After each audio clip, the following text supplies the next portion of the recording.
He's talking to the booth. To the booth, the video guys. Oh, there we go, on the air. Well, welcome everybody to the planning board meeting. Mr. Cole will not be joining us, so I will be acting as chair. It's just an act tonight. And so we'll start off the planning board meeting with the Pledge of Allegiance. I pledge allegiance to the flag of the United States of America and to the republic for which it stands, one nation, under God, indivisible, with liberty and justice for all. Excellent. So we are not expecting the other two members tonight. Is there any public comment? Probably not from anybody with us, but on Zoom? Anyone? Oh, there is still that ditty. Do I need to read that? No, I would just inform people that it's being... Okay, so this meeting is being broadcast and recorded in perpetuity on YouTube. Members of the public may participate remotely. Oh, and members of the public may be participating remotely. So, we'll go one more time for public comment. Anybody? Do we have any indication of anybody raising our hand? No, there's no one Okay, raising their hand. but we do have an indicator for it? Yeah. Okay. If they, it's just like regular Zoom. Cool. Yeah, except you're the only one with the screen. All right, so we'll get right into it. 711 Mass Ave has asked for continuance. Yep, 711 Mass Ave. I received an email from their engineer this afternoon. They recently wrapped up negotiations with the abutter in order to secure a grading easement to work to relieve some of the site distance issues that were brought up the last time they were in front of the board. So they have not had the opportunity to finalize the plans showing the proposed grading and easement, and they asked to be continued until August 9th in order to wrap that up, to get it to the board to have a good plan for addressing those concerns. Okay, so August 9. Wow. Very good. So our first item tonight. I would need a motion and a vote to continue. Oh, to continue. Yeah. Oh, so I guess we'd. I would move to continue the hearing for 711 Mass Ave to a date certain of 9 August. 9th of August? Yep. Second. At 6:30? Oh, at 6:30. Second? Second. All right, very good. Any discussion about continuing? Nope. All in favor? Aye. Aye. Excellent, we are continued. So our next item is 360 Flat Hill Road, Scenic Road, continued from 7/12.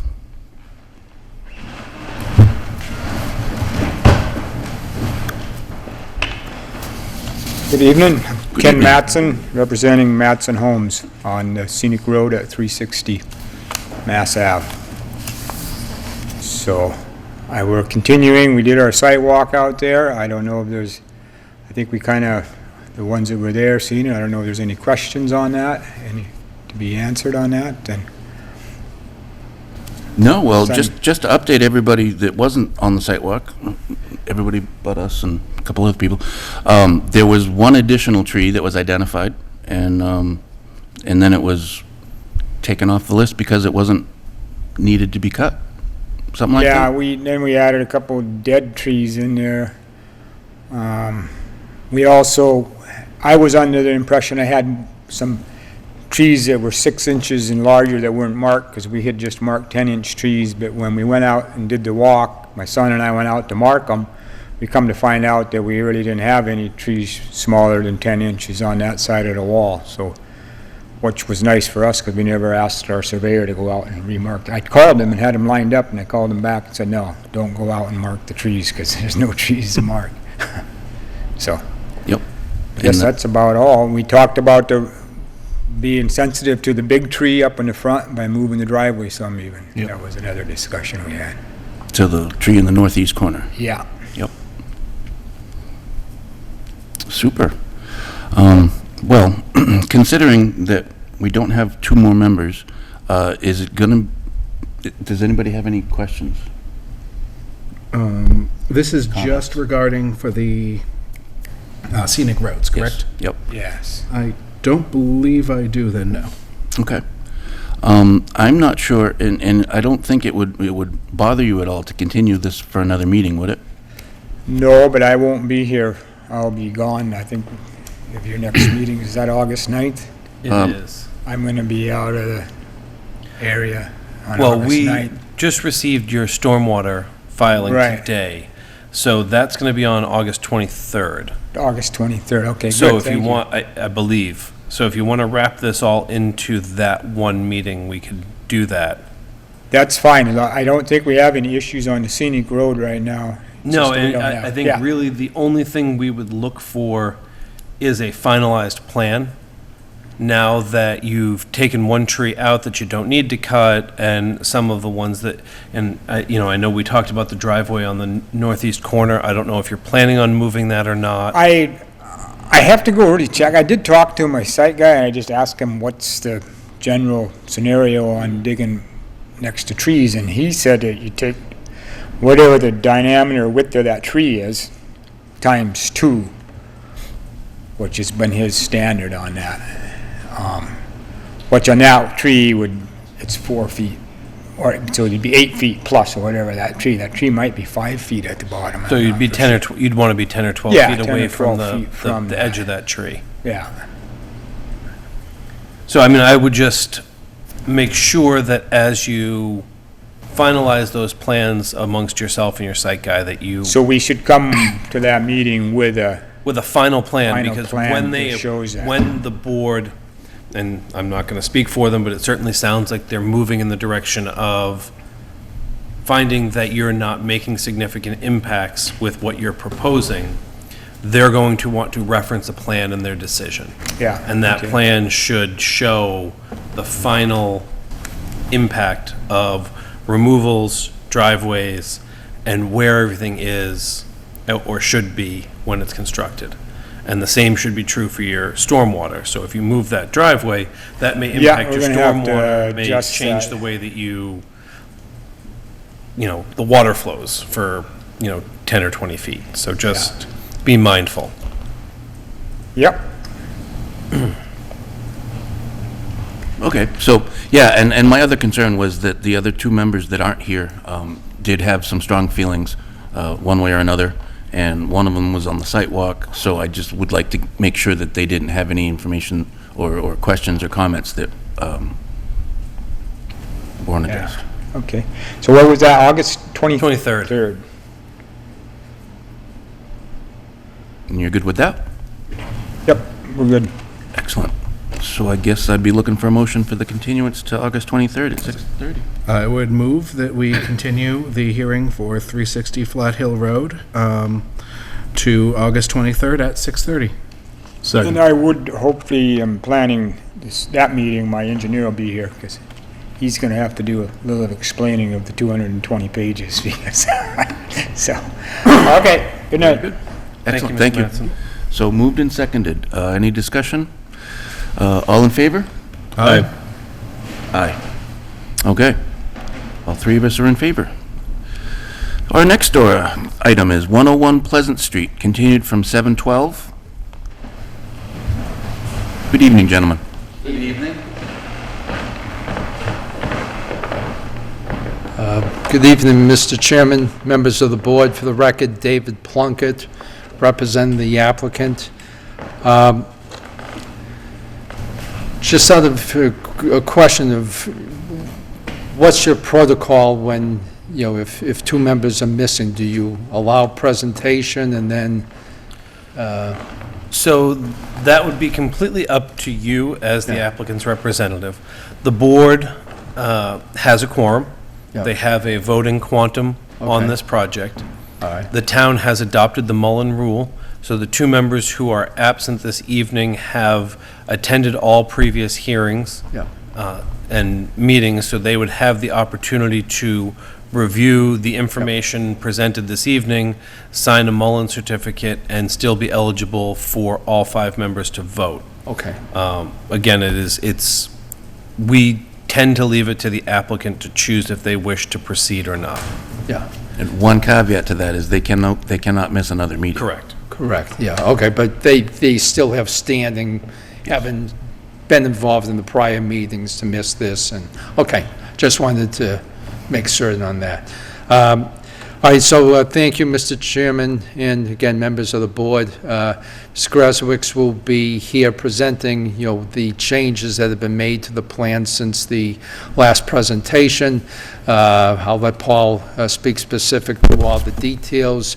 There is a letter, I believe, from your consultant engineer specific to all the questions and aspects that he had brought up as issues that he's now, that there is agreement relative to resolution of these matters.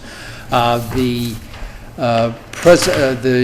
expectation now at this time is that the roadway, though, will be a public road rather than a private roadway. We have prepared a declaration of protective covenants for a homeowners association. I hand them to your administrator earlier tonight with the realization that, certainly you wouldn't have the ability to look at them thoroughly at this point in time, but just to give you an idea of what the intent is, that these draft documents contain specific provisions relative to obligations of the homeowners association and enforcement rights of the town. That the town basically would have the position under the recorded restrictive covenants that should the homeowners fail to abide by their obligations under the covenants and they had to take over the responsibility or do what the homeowners were supposed to do, that would become a municipal charge, that whatever the cost is of the of the town to do what the homeowners should have done would become a reimbursement to the town in the format of a municipal charge that would be enforceable as any municipal charge would be. So that's certainly a protection to the town and very much a incentive of the homeowners to do what they should do pursuant to the terms of the homeowners association. But so just to give you an idea, that I think those were really the key issues that we were discussing last time.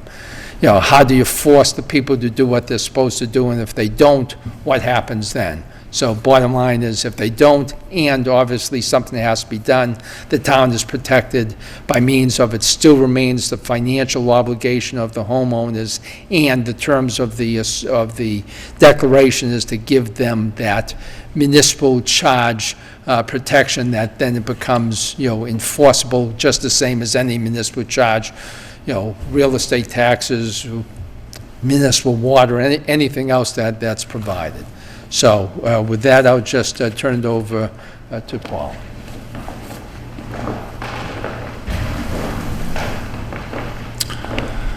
So since last time, we had to make some minor modifications to the drainage. We had to get our numbers up to 90% TSS removal for the stormwater because of the town's stormwater policies. Submitted the plans. Graves came back with a letter, and essentially everything they've asked for has been addressed on there. We did talk about adding a detail. DPW had a couple of comments about the pipe sizes. We increased them to 12-inch like they wanted, 3 foot of cover.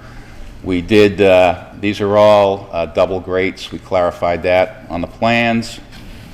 We also, we added, like I said, some stormwater elements, and now we've got a big rain garden back here, and we added a couple of 7-4 bays, and that got our stormwater numbers up to where they needed to be. We added some details, talked about the retaining wall and the guardrail or guide rail, and we came up with a detail for that, which basically shows the gravity wall over here. So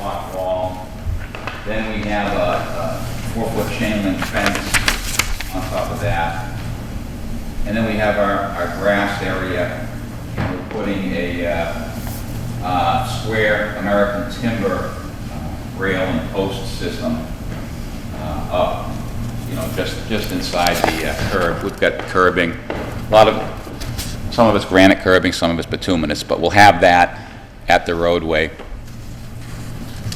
And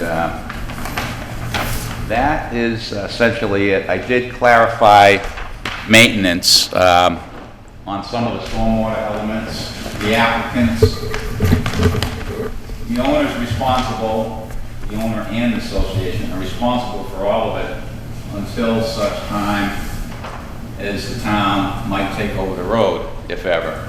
So they're responsible, but even beyond that point, say the town does accept the road, I'm taking all of these stormwater elements here. We've got this long driveway after the cul-de-sac. And I've got stormwater elements in here that have actually nothing to do with the roadway. It's water from this lot, the driveway, and beyond coming down. So we have the roadway culverts, we got the rain garden, sediment forebay, and infiltration basin. They'll be the responsibility of the duplex on that lot. The rest of the site, it does get water from the roadway, so it would be, if the town takes the road, then the drainage that goes with that would be theirs too. Basically, those are the changes. I think we've done everything we can at this point. Excellent. So you've reduced the number of lots. You've reduced the length of the dead end. Yep. And it looks like you've addressed all of our review engineer's comments to his satisfaction. However, I do note that in number 11, it goes from 8, 9 to 11. So anyways, in item 11, he did say that per discussions during the April 26th public hearing, GEI understands that the road is to remain private. Whereas the road is to remain private, GEI has no issues with the retaining wall locations as currently proposed. So how is that going to affect anything you guys have done? I wouldn't think it would have any effect, because even on the previous revision for the plans, we clearly stated on the plans that that wall will be the responsibility of the association, and that the town will not have any responsibility for maintenance of that wall. DPW clearly didn't want the wall. They wanted it outside the right-of-way, and at our last meeting, it was kind of acknowledged that that causes a lot of square footage loss of wetlands additional. And so by us having the caveat in the proposed declaration of covenants, as well as on the plans themselves, the town's not going to have any responsibility in that. And I think that was probably what Jeff was alluding to. I guess my general question to that would be, it's great that everyone here is acknowledging that the intent is the homeowners association to take over this and be responsible for the wall and the road. But in 5 years, when you all have moved on to your next projects and, these are all sold, maybe sold twice, and one or more of these residents petitions the town through citizen petition to have the road accepted, and town meeting sees fit to accept the road, we now have 2 retaining walls that are within the bounds of property the town is responsible for. And generally with road acceptances, we find that all utilities and appurtenances are included in that acceptance, and the town now has got 2 walls within the right-of-way that they've just taken through action of their legislative body. So there are things outside of the control of you as developers and engineers, once the project is completed, that we, the town, could become responsible for. Well, I think with, condition of approval of these plans, leaving the association with that responsibility, and their deeds as well, and the covenants leaving that with their responsibility, I don't see how they could make the town responsible. I haven't come across an instance where the town where a town has accepted a piece of property or a road and said, but this private entity over here is responsible for maintenance of this critical infrastructure piece of this thing that we now own and are responsible for by action of our legislature. So, Yeah.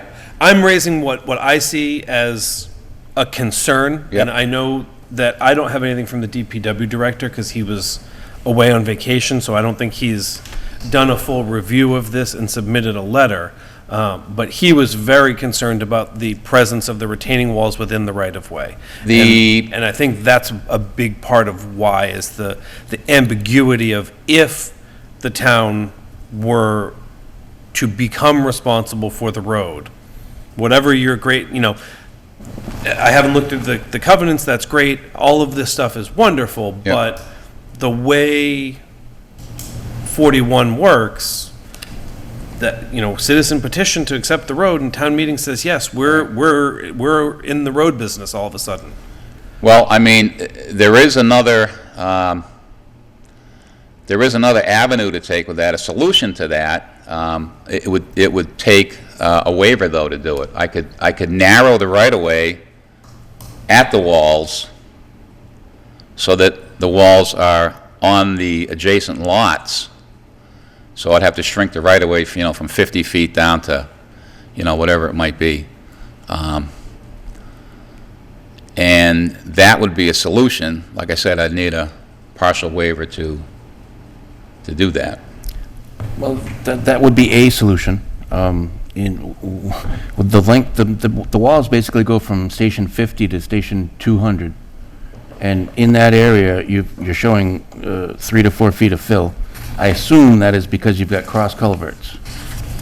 Yes, we had to meet the, requirements for cover, and we got the cross culverts, and plus we wanted to get the drainage too. We're trying to get all the drainage back into the site, so we're going up with the road and then down, kind of somewhat quickly to keep the drainage away from Pleasant Street and the catch basins we're putting down. So they've got almost a 4% approach slope. We don't have any requirement, like some towns have a maximum of 2% for 50 feet. Yeah, you have multiple requirements, but if we're less than 4, maybe it's 4 or less, then we don't have to do the 2%. Yeah. Okay. Yeah. Very good. I'm just looking for alternatives to either lessen the height of the wall, and therefore you could push it, well, it would still get into the wetlands, but, I was gonna say, I don't think the height's as big of an issue as where it is.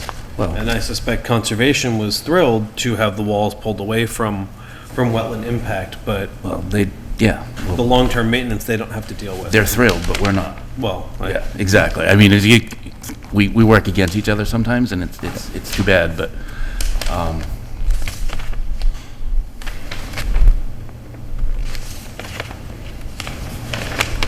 all right, you guys can feel free to chime in anytime. Adam very eloquently expressed exactly what my concern is in terms of the walls still exist within the right-of-way, and we can't, part of our duty is to make sure that the town can't trip over itself and cause itself an issue later.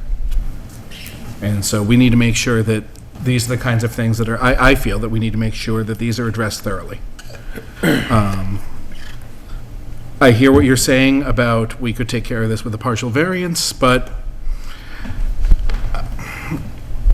I'm not big onto variances unless they're really absolutely necessary. Yeah.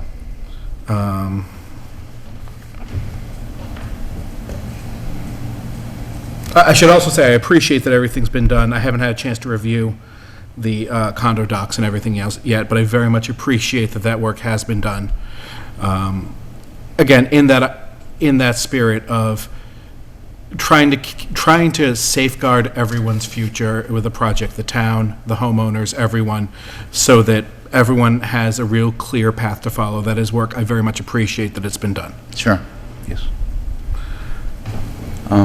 Is it common that there's a buffer shown around proposed replication area?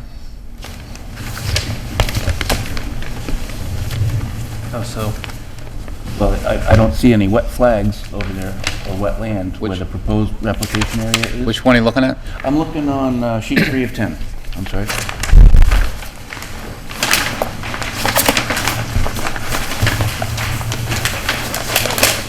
right along the top of Right? it. Isn't this the existing buffer? And they've drawn this across? This is the- It's kind of hard to tell. But I'm looking. I mean, I'm just following this line across, and that, knowing the property, this looks like where the line would be, and I'm inferring that they're connecting to create replication.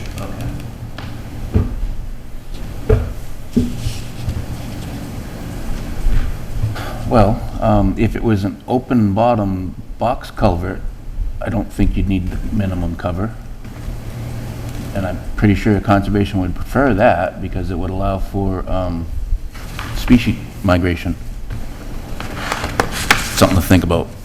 But I'm pretty sure we're not gonna, I would not personally be in favor of granting a waiver for reduction of the width of the right-of-way, especially if there's even a thought that it might be pursued as being accepted as a public way.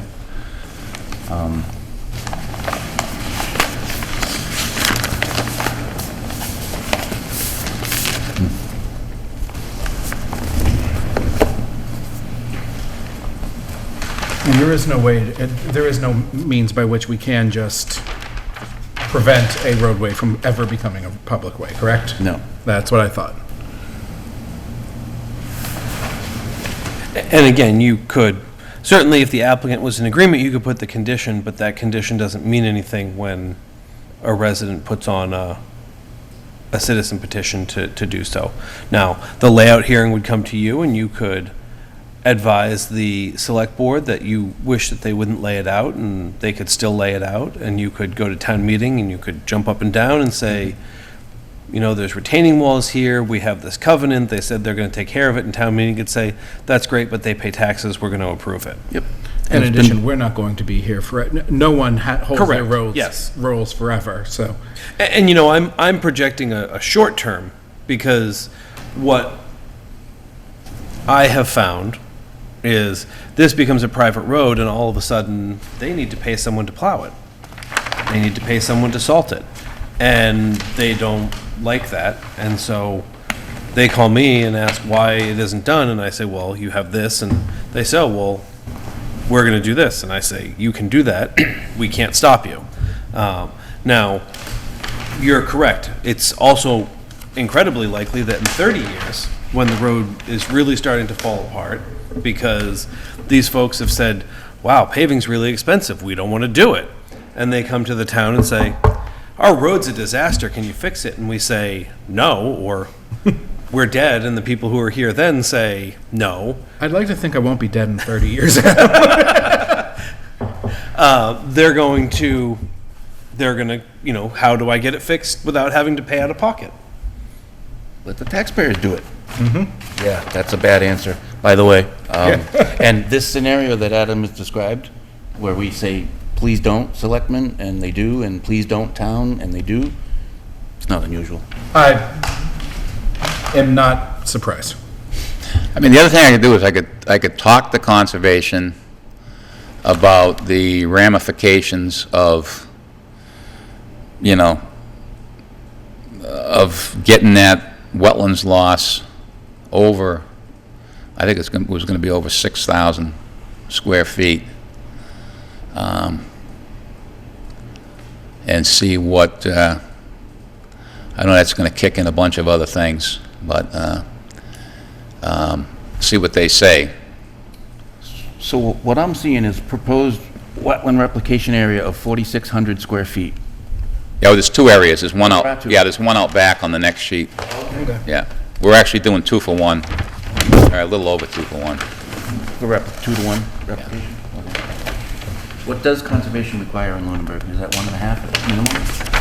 I know they like 2 to 1, I'm They not sure. prefer 2 to 1. I don't know exactly if the bylaw requires it or not, but you earn goodwill clearly by.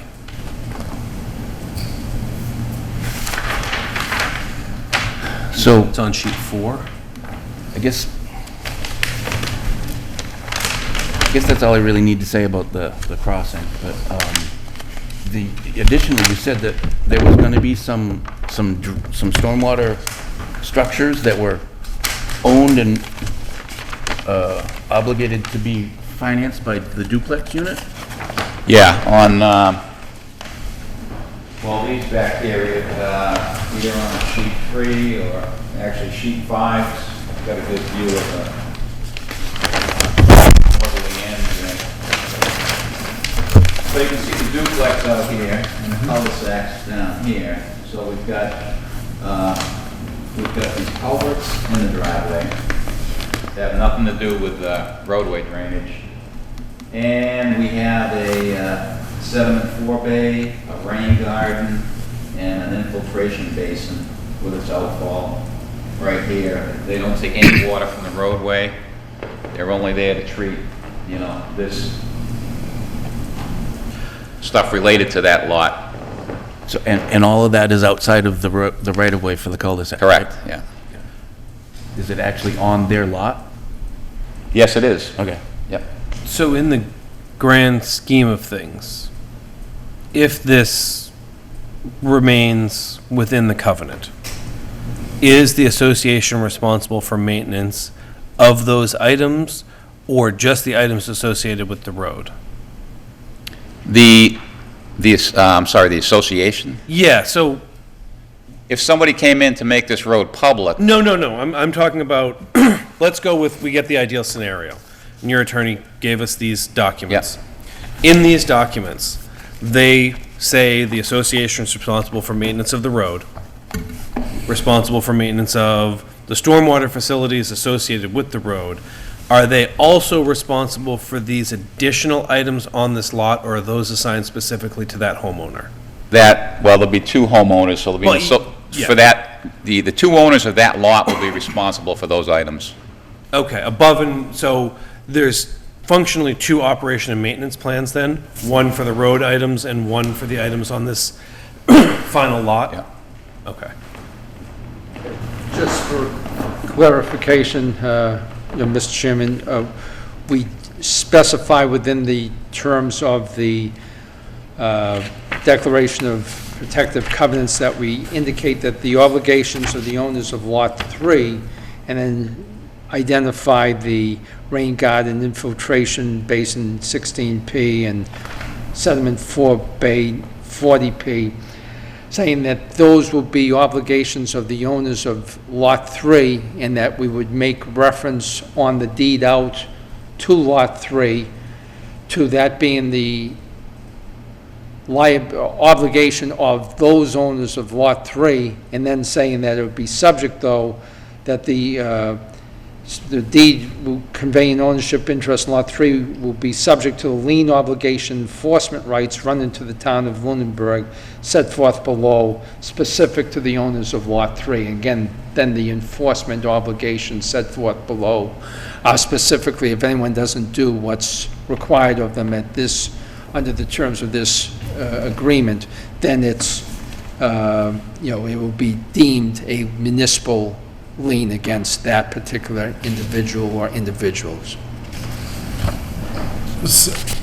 Just to make sure I understood, so you just said that the owners, the 2 owners, or the 2 owning parties of that duplex are financially responsible for that, for that rain garden, et cetera, but if they aren't doing their job, that still defaults back through the process where the town would take over, taking care of it, and they'd be charged. They'd be charged. Okay.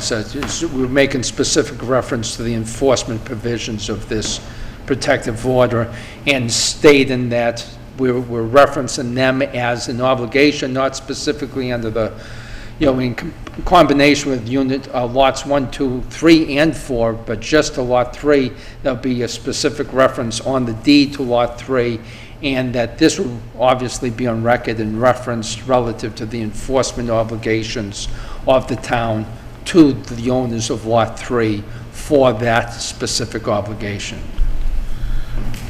Thank you. Thank you. I have a question for the rest of the board, or for Adam, or you may know.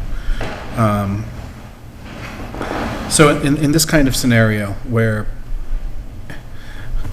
is it more expensive enough for the town to end up doing this work such that the owners are not likely to be like, oh, well, we'll just default and have the town take care of it forever, and we'll pay a bill for it? Oh, yeah, I would think so. Okay. I mean, we have to pay prevailing wage. We would need to recoup whatever legal or other costs come along with recording the lien and exercising our rights to recoup those funds. I mean, this isn't like we just send them a bill and they pay it. It Okay. becomes a bigger enforcement headache. That was my light understanding, but I wanted to make sure I really had that correct. That No, this this isn't something that they would just be like, yeah, they'll just let the town do it. that could trickle That wouldn't down. be well. No. Okay, great. Thank you. Now, they're also going to have to go through the stormwater permit, right? I believe they filed for that at the same time, did you not? The town? The stormwater permit through the town? No, we haven't. Okay. So yes, they will need to go through that. So what kind of impacts is one approval going to have with the other? Well, Jeff did review it for compliance with 204. So, yeah, so they would have to, they've met those requirements as far as TSS and phosphorus. They would just then need to obtain the actual permit. And they would need the EPA construction general.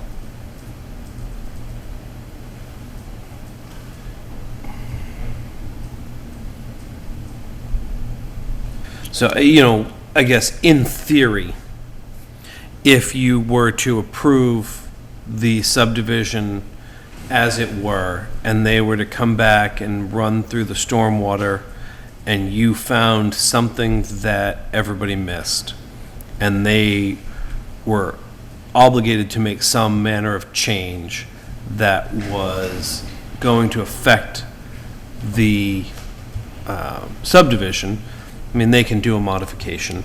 The lovely thing about subdivisions, probably not so much for applicants, is planning boards can initiate alterations at their own whim, which they don't often do, and is usually a really bad sign when they are doing that. But if they, but really you're looking for treatment, and I think really what you'd probably be negotiating at the point of a stormwater permit with this project is going to be phasing and erosion and sedimentation control, because the design of the post-construction system appears to be in line with what you would require.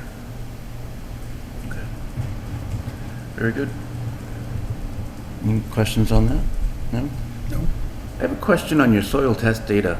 Your perk rates, you've got UAS, which I assume is unable to saturate, which is less than 2 minutes an inch. What are the triple dashes?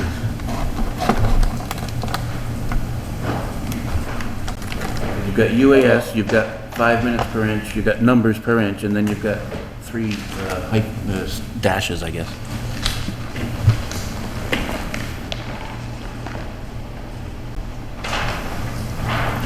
Possible they didn't perk those areas?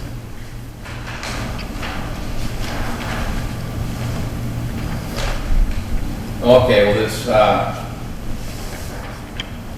we didn't perk every test pit, so each lot has 4 test pits and only 2 perks. And there was one lot that we didn't do any perks on because before we got back out there to do it, we ended up losing, well, we lost 2 lots. So we've got testing in place, perks and deeps for the 4 lots shown, and actually we got deep holes for the original 6 lots, actually. Okay. That There's test pits on 2 pages there, test data. Oh, there is, okay. Yeah.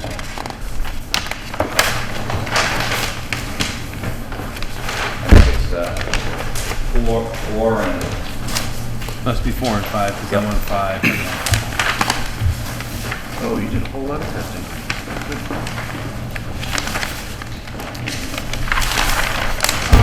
So is there a construction operation and maintenance and a long-term operation and maintenance?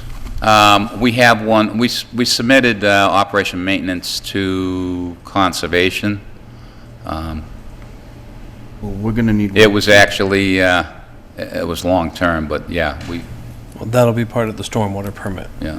Well, a definitive subdivision is gonna have a construction, operation, and maintenance. for- True, for yeah. the project, and it's gonna have a long-term operation and maintenance for the development, right?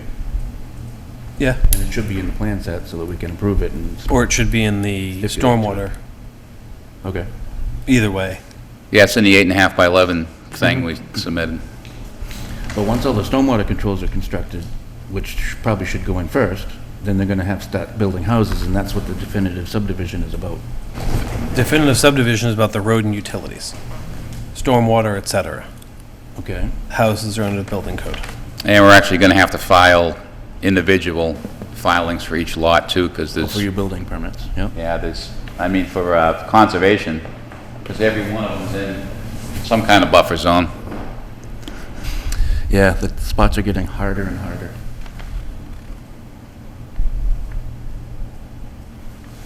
All right. So what else should we be asking, Adam? I mean, I think you've asked the questions you have. I think the sticky issue is the walls. And then the legal paperwork needs a review. And they'll need a stormwater permit upon, prior to beginning any construction. So now, we ran into I'm gonna call it a problem at Emerald Place, because I wasn't even a member then, but the board was told one ownership model, and then turned into a different ownership model, and then Adam comes along and says, well, you can't dictate ownership model. So what can we say about a homeowners association? Well, homeowners association is different than ownership model. Okay, that's what I was Because hoping. homeowners association, whether they're rented, I mean, once it's rented, homeowners association is generally one entity who owns everything. The homeowners association is a vehicle for maintenance as opposed to an ownership model. So you're not dictating that the applicant rent or sell the property. You're saying that we would like a vehicle in place for the property to be adequately maintained while it is not a town-accepted roadway and drainage system. The applicant is offering that they have no intent of pursuing the town taking control of this.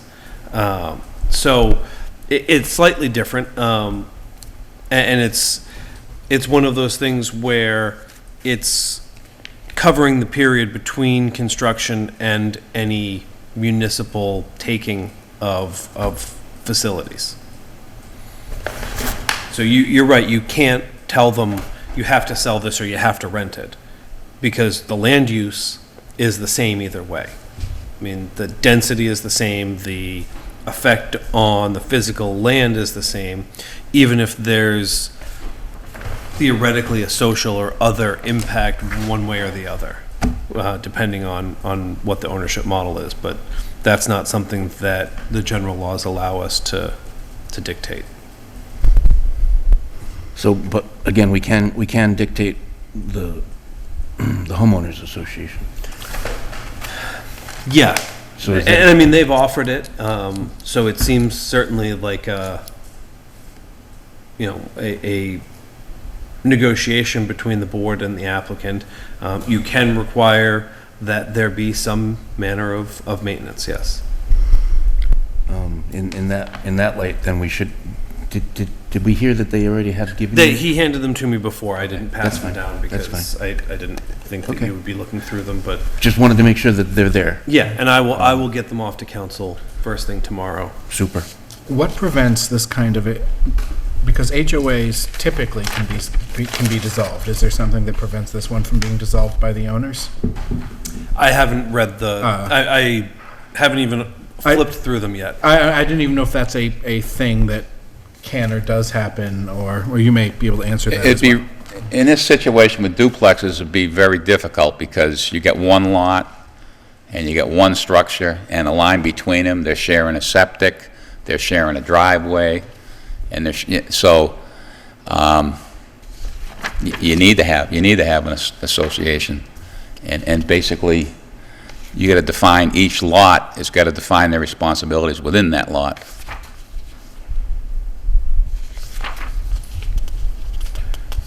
And I get it, so I get it intellectually. I guess my question is that a sufficient legal hurdle that prevents the homeowners from just being like, yeah, There tends to be a fair amount of language in them. And it Okay. depends how they're written. My personal experience with HOA is it's complex at best to dissolve. And, and I'm talking from a very small, like 6-unit HOA, that it was like, this isn't even worth it. It's better to try and just figure it out Fair. than, no, and this is only going to be 8 units, so it's not terribly different. But I mean, if you got into something like a several hundred unit, it'd probably be even more complicated. And I just want to clarify for the applicant that my questions about dissolving the HOA isn't in no way, I'm not at all trying to imply that that's something you were thinking or anything else. That is purely my own experience with HOAs and whatever you call the similar construction that is for condos, not always wanting to do their jobs as they're supposed to. So, thank you for entertaining my question. Sure. Yes, thank you. All right, well, you have come a very long way from the first time we saw you. And all your hard work is very much appreciated. Thank you. So I guess the biggest outstanding thing is the walls. Talk to DPW, and I'll also talk to Conservation and see, and I'm gonna see them Saturday, when they're walking the site, and I'll just ask them what if, and see what they say. Very good. Mr. Chairman, just relative to the scenario that Paul had brought up earlier about the potential of a waiver, is that something that you don't see the board entertaining at all, or to make that say if Conservation says no, you can't draw it in any further, and so for all intents and purposes, nothing would change from what we're doing here, but if it was something to address the concern of private property as opposed to public property, that, as long as it's on private property and they take over the responsibility, the town then isn't impacted at all by any petition, by any group relative to changing things. And, just trying to get a sense if that, say Conservation isn't open to the prospect of what was discussed about possibly bringing it back, is that something that, could be a point of discussion to see if that would be a viable option in the alternative? I'm not sure whether, I'm thinking we're obligated to entertain it, but I'm pretty sure that we're not obligated to go along with it. They're So, not required to approve it. Right. They are welcome to ask. I Yes. think what it would be a no Attorney vote. Plunkett is asking is if the board would, in the instance that Conservation said no way, no how, would have if there's a kernel of hope that the board would look at approving that waiver. I would suggest not, but you can hold hope if you like to. I hear you.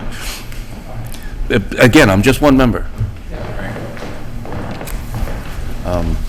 But you've also heard from another member tonight, and I know the other 2 members are not in favor of granting waivers for new construction. So it's just my 2 cents. So we're obviously not going to make any approvals tonight, so when is it going to be convenient for you guys to come back? Your next meeting? 9th, August 9th. August 9th? Okay, is there anything else? That's it? Okay. All right, thank I you. would, hold on, I would ask that one of you folks sign this. This is just a continuation form.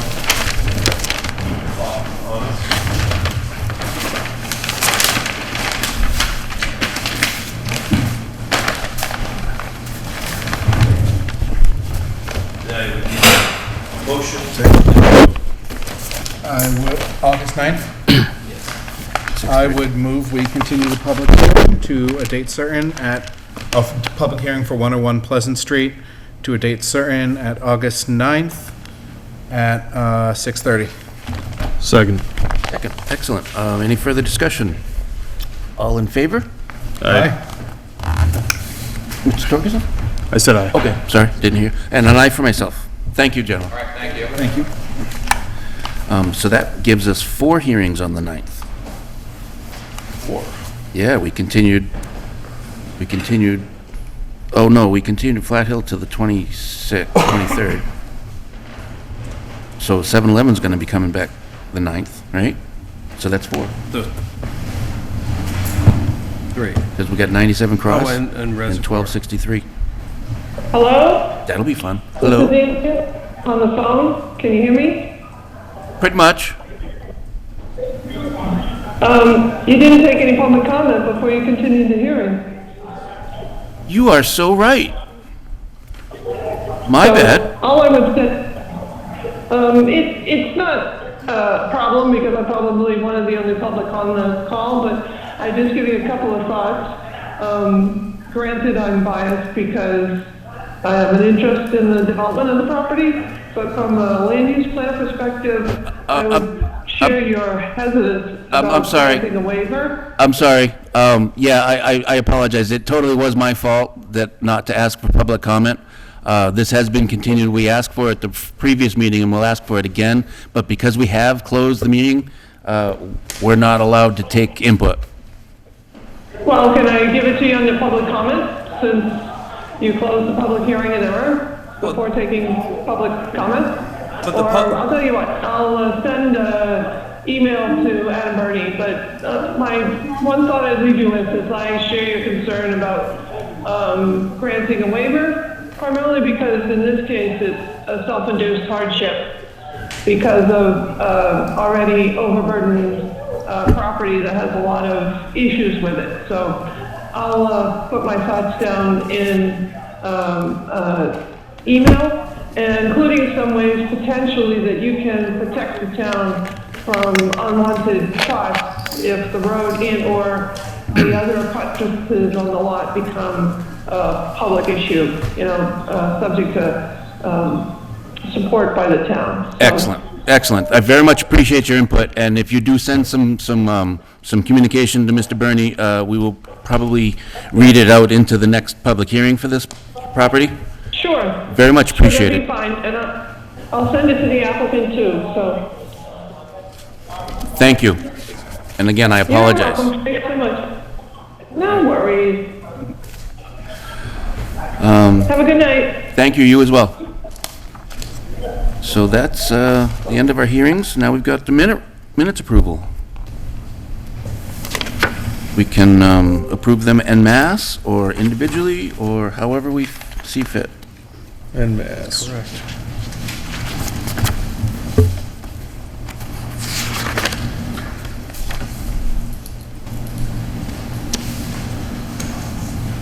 So I would prove that I would prove, yeah, great words.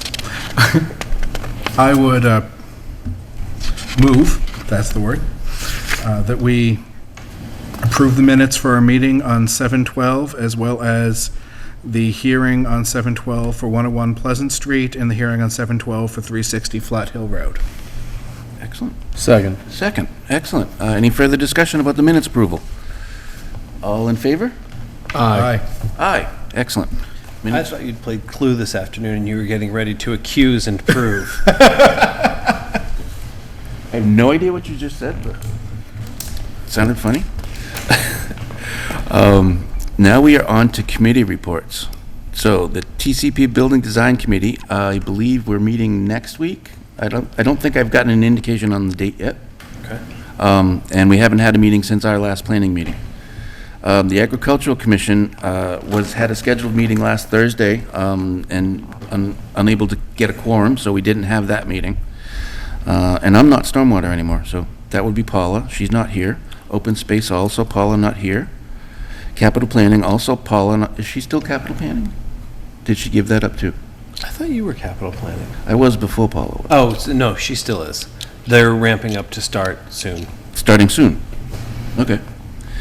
Economic Development Committee. Which is me now. I met with the Economic Development Committee last Thursday night. The committee is working on putting together a survey to go out to business owners in Lunenburg to effectively to gauge how town government could be helping them and working with them. And they're in the second draft of that. And that reminds me, Adam, I owe you a few comments on that, and I will try to hammer that out this evening when I'm writing. Okay. Thank you. Excellent, that's it. Yep. Okay, and I think the next two are you as well. Yep. MJTC has not met. MRPC did meet since our last meeting. There was nothing of, it was another meeting that was largely based on there were some administrative components with how they're operating internally. They're still meeting remote. Let me go back to the notes quickly and see if I'm missing anything crucial.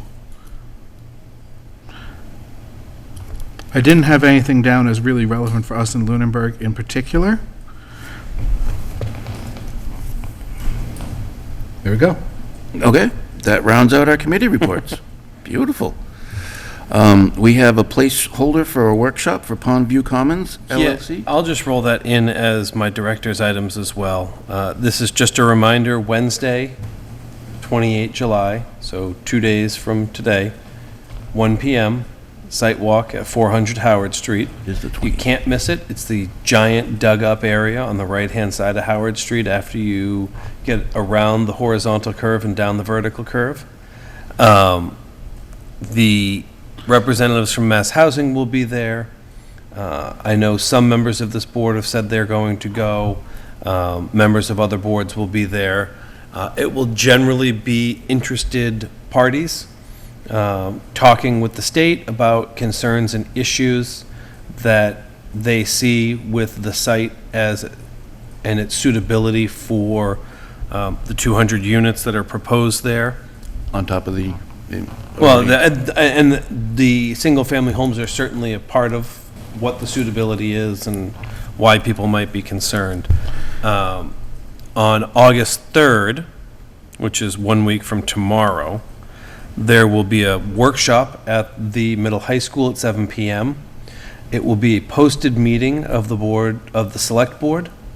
No other board is required to post, as they're attending for information gathering.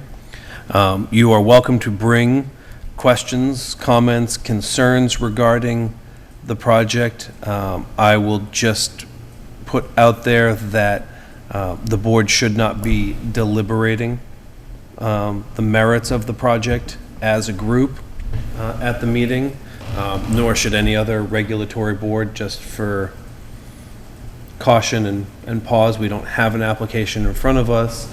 You certainly can ask questions framed around the issues that have been discussed and how that may impact the process. I would just, again, be thoughtful about ensuring that there isn't deliberation. So, 2 questions. Is that the one that was a potential workshop for tomorrow evening? Yes. Okay.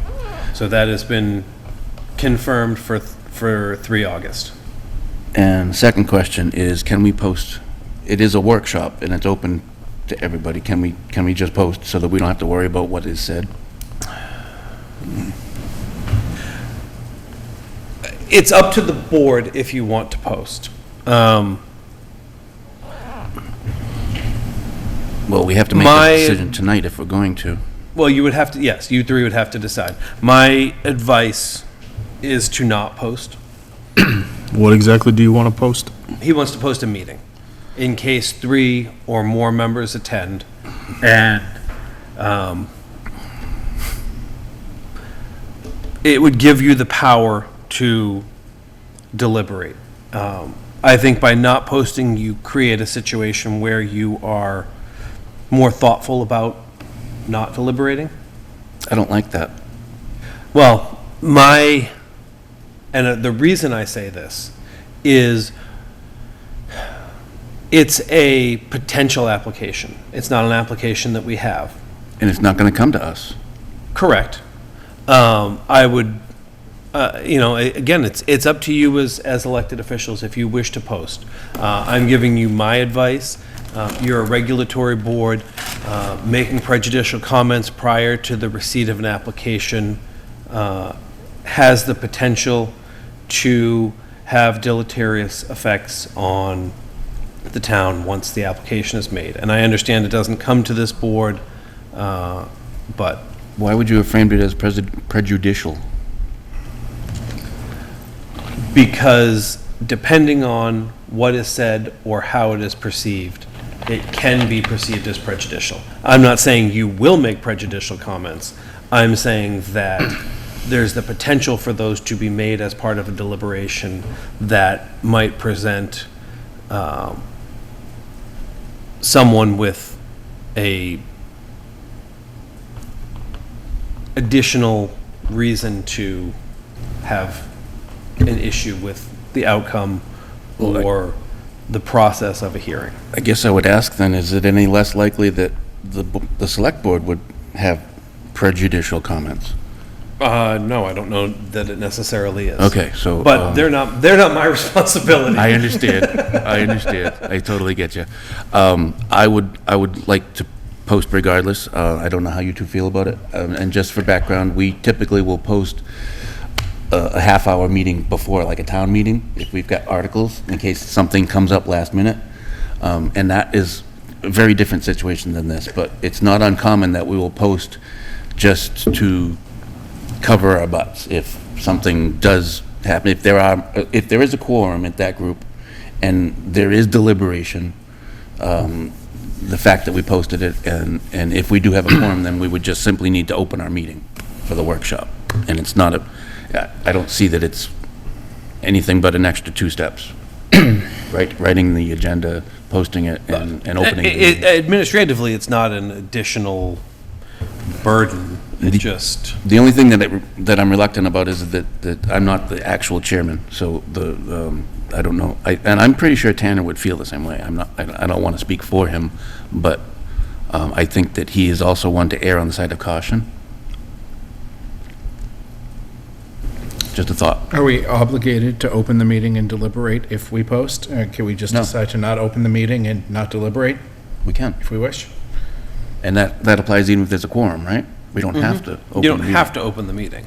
It just gives us the ability to. I would like for us to retain that ability. Yeah. And I'd want to put more thought into if we should open the meeting, but my gut says, especially without the other members here, I'd like them to have the option. Yep. And again, if the chair is there, then he would have the option of opening or not opening. Yes. So, and since he's not here, I would like to give him that opportunity. I'm in I guess. agreement. Okay. How do you feel? I think I side with Adam on this one. I don't think that we necessarily need to. I do think it'd probably be best to, like, if you want to attend the meeting. But we're kind of in a touchy situation where we really shouldn't be saying anything. I had a conversation with Tanner about that. Oh, okay. So, I think I would agree with Mr. Bernie on this one. Okay. All right. Well, you're still outvoted. No, yeah, I